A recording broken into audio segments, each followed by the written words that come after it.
Hello friends, मैं हर्षा शुक्ला आप सभी लोगों का हर्षा क्लासेस में बहुत बहुत स्वागत करती हूं। और फ्रेंड्स, आज मैं यूपी डीएलएड थर्ड सेमेस्टर के विज्ञान विषय से बहुत ही ज़्यादा महत्वपूर्ण 15 प्रश्नों के साथ हाजिर हुई हूं। और ये प्रश्न आपकी परीक्षा के लिए रामबाण साबित होंगे, तो पूरा वीडियो आप लोग ध्यान से देखेंगे। पहला क्वेश्चन है, रासायनिक परिवर्तन किसे कहते हैं, लिखिए। तो इसका आंसर होगा कि रासायनिक क्रियाओं के फलस्वरूप जो परिवर्तन होते हैं उन्हें रासायनिक परिवर्तन कहते हैं। मतलब रासायनिक क्रियाओं के उपरांत यानी फलस्वरूप जो परिवर्तन होते हैं उन्हें रासायनिक परिवर्तन कहते हैं। जैसे कि आपका हो गया 6CO2 + 12H2O और एरो का साइन हो गया C6H12O6 + 6O2। ठीक है। अगला प्रश्न है फ्रेंड्स, कोल गैस क्या होती है? बहुत ही महत्वपूर्ण प्रश्न है। तो इसका आंसर होगा यह hydrogen, carbon monoxide, methane, ethylene, acetylene आदि का मिश्रण होती है। ठीक है। कोल गैस ईंधन एवं प्रदीपक के रूप में प्रयुक्त होती है। गैस में उपस्थित असंतृप्त हाइड्रोकार्बन एथिलीन एसिटिलीन के जलने से प्रकाश उत्पन्न होता है। तो कोल गैस क्या होती है? यह hydrogen, carbon monoxide, methane, ethylene, acetylene आदि का मिश्रण होती है। ठीक है।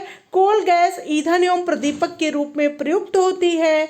गैस में उपस्थित असंतृप्त हाइड्रोकार्बन यानी एथिलीन और एसिटिलीन के जलने से प्रकाश उत्पत्ति होती है। नेक्स्ट क्वेश्चन है फ्रेंड्स, बहुत इंपॉर्टेंट प्रश्न है आपकी परीक्षा के लिए। रेल की दो पटरियों के बीच में थोड़ी जगह क्यों छोड़ दी जाती है? तो इसका आंसर होगा कि क्योंकि गर्मी के मौसम में गर्मी पाकर लोहा फैल जाता है। ठीक है। गर्मी के मौसम में गर्मी पाकर लोहा फैल जाता है, इसीलिए रेल की दोनों पटरियों के बीच में थोड़ी जगह छोड़ दी जाती है।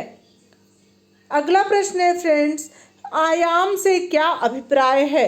तो इसका आंसर होगा कि कंपन करने वाली वस्तु का अपनी मध्यमान स्थिति से अधिकतम विस्थापन को उस वस्तु के कंपन का आयाम कहते हैं। कंपन करने वाली वस्तु का अपनी मध्यमान स्थिति से अधिकतम विस्थापन को उस वस्तु के कंपन का आयाम कहते हैं। इसे अक्षर ए द्वारा व्यक्त करते हैं। इसका मात्रक मीटर है। अगला क्वेश्चन है, जीवाणुओं से प्राप्त होने वाली कोई दो प्रतिजैविक यानी एंटीबायोटिक दवाओं के नाम लिखिए। तो इसका आंसर होगा स्ट्रेप्टोमाइसिन, टेरामाइसिन, क्लोरोमाइसिटीन आदि विभिन्न एंटीबायोटिक्स के ही उदाहरण हैं। अगला प्रश्न है फ्रेंड्स, प्रतिवर्ती क्रिया का कोई दो उदाहरण दीजिए। तो पहला उदाहरण है बंदूक से गोली चलना और दूसरा उदाहरण है नाव से बाहर निकलते समय नाव का पीछे जाना। अगला प्रश्न है फ्रेंड्स, नवीकरणीय ऊर्जा किसे कहते हैं, लिखिए। तो इसका आंसर होगा यह कभी खत्म न होने वाली ऊर्जा है। इसे अन्य ऊर्जा में परिवर्तित कर प्रयोग किया जा सकता है, जैसे कि पवन ऊर्जा। तो नवीकरणीय ऊर्जा क्या होती है? यह कभी न खत्म होने वाली ऊर्जा है। इसे अन्य ऊर्जा में परिवर्तित कर प्रयोग किया जा सकता है, जैसे कि हो गया पवन ऊर्जा। अगला प्रश्न है, सिराएं क्या है, इनका मुख्य कार्य क्या है? तो इसका आंसर होगा कि नासिकाओं का समूह है जो शरीर में रक्त को एक स्थान से दूसरे स्थान पर ले जाने का कार्य करती है।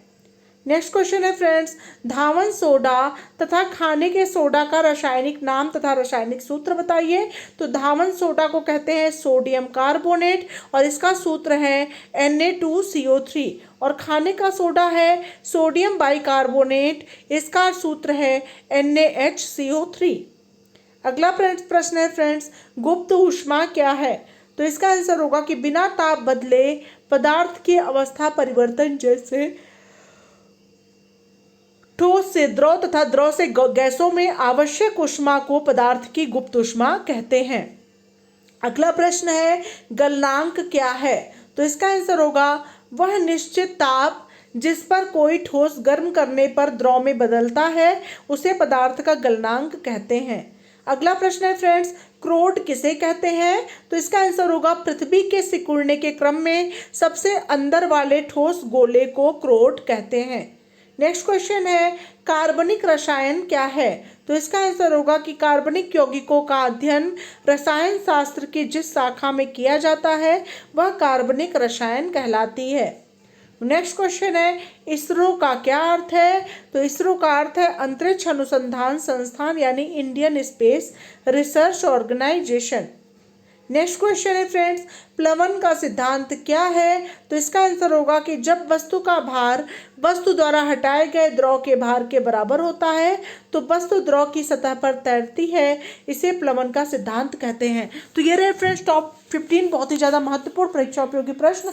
अगर आप लोग को मेरा प्रयास अच्छा लग रहा है तो वीडियो को ढेर सारा लाइक और चैनल को सब्सक्राइब करना, अपने सभी दोस्तों सभी मित्रों को शेयर करना ना भूलें। मिलते हैं नेक्स्ट वीडियो के साथ, तब तक के लिए thank you so much friends, thanks for watching my video.